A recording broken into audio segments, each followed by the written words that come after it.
Errol Spence and Sean Porter both weighed in bang on 147 pounds for their welterweight unification fight later on today.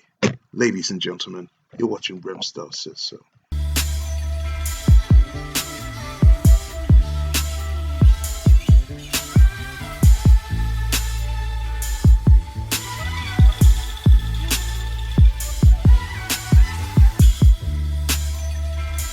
Let's get right into this one, guys. This is a fight that I have been waiting for a very bloody long time. Errol Spence, the Truth, versus Sean Showtime Porter. Errol Spence has just been coming on heaps and bounds since he went to England and beat Kell Brook for that IBF Welterweight Championship in 2017. Sean Porter, now a two-time welterweight champion, who's been in there with the likes of Keith Thurman. He's also been in there with Kell Brook, coming off on the wrong side of a decision. And he's also been in there with Danny Garcia. Sean Porter is here, and he's not going to lay down and die like maybe some of the other guys that Errol Spence has fought during his career. This is a mouth-watering welterweight clash, and all I can do, guys, is take my hat off to Al Heyman for putting this fight together. When Al Heyman brought out that Fox and Showtime network deals that he made, a lot of people said don't expect to see any unification clashes from the PBC because he's going to have to keep both Showtime and Fox Sports happy. But what can I say? He's putting in a unification for two of his biggest stars right now.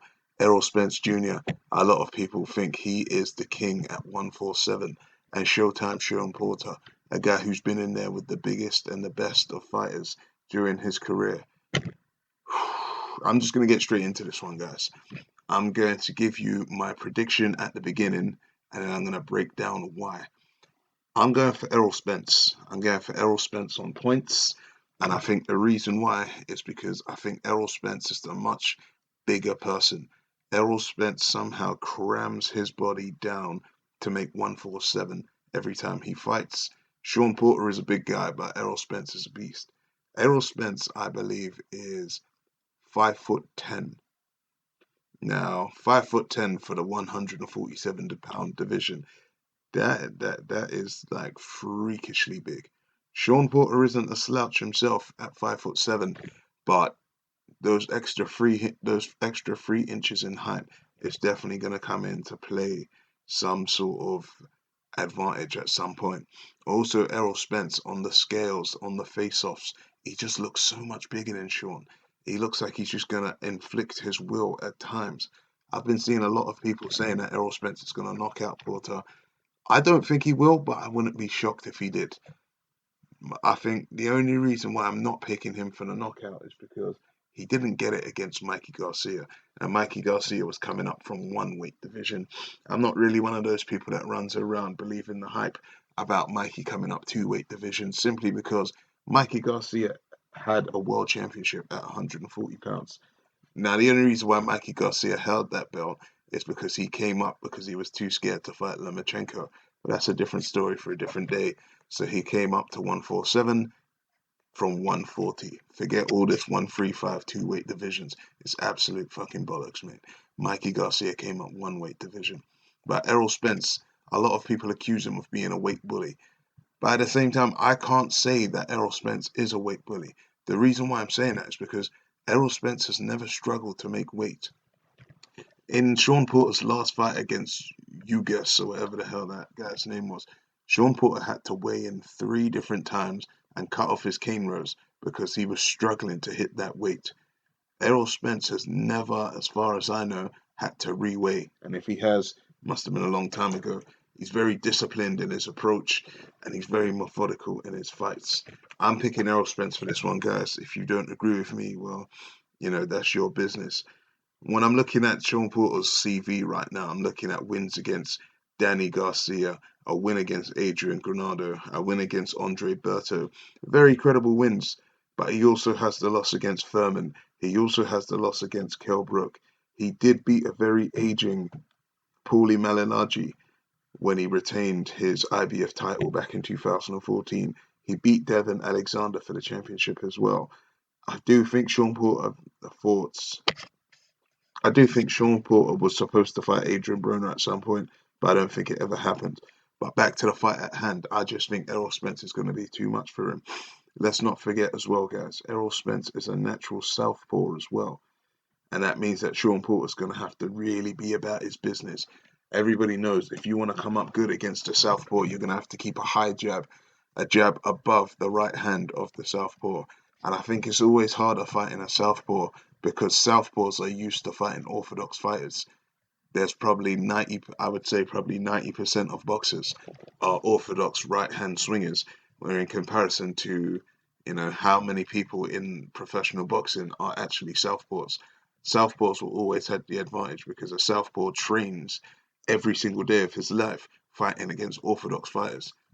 It must be fairly difficult to get good sparring for good sparring for southpaws because there's just not that many left-handed people in the world, let alone in professional boxing. I mean, if it was the case, then it would be even Stevens. I think Errol Spence beats him on height. Errol Spence beats him on reach. Errol Spence beats him on power. I think Errol Spence will be able to inflicts his will at times. Sean Porter is known for being a very dirty fighter, and he's going to want to sort of get in the pockets and bang. And they're the things that Errol Spence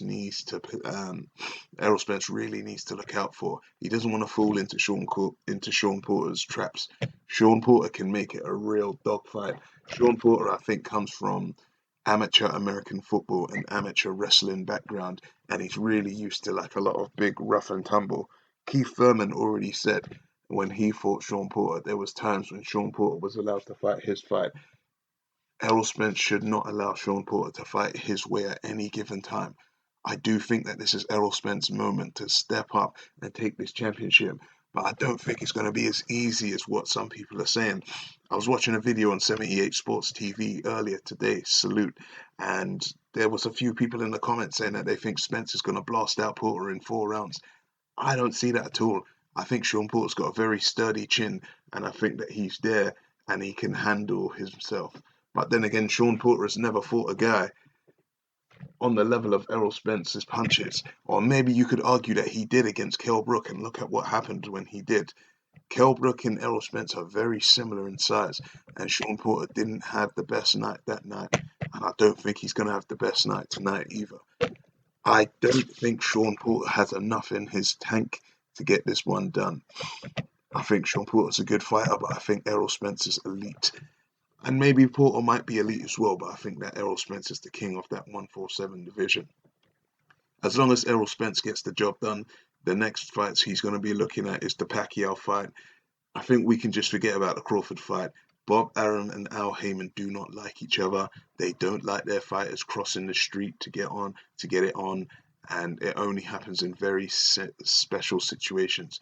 The fact is, Errol Spence will be a two-belt world champion after tonight, probably, and he's going to want to sort of command a side.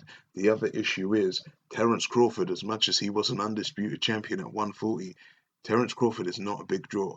He doesn't get a lot of sort of views on his fights, and the 2 times that he's fought on pay-per-view, it's been an absolute bomb. He fought Amir Khan and he fought some other guy back in the day when he was at, I think, 135.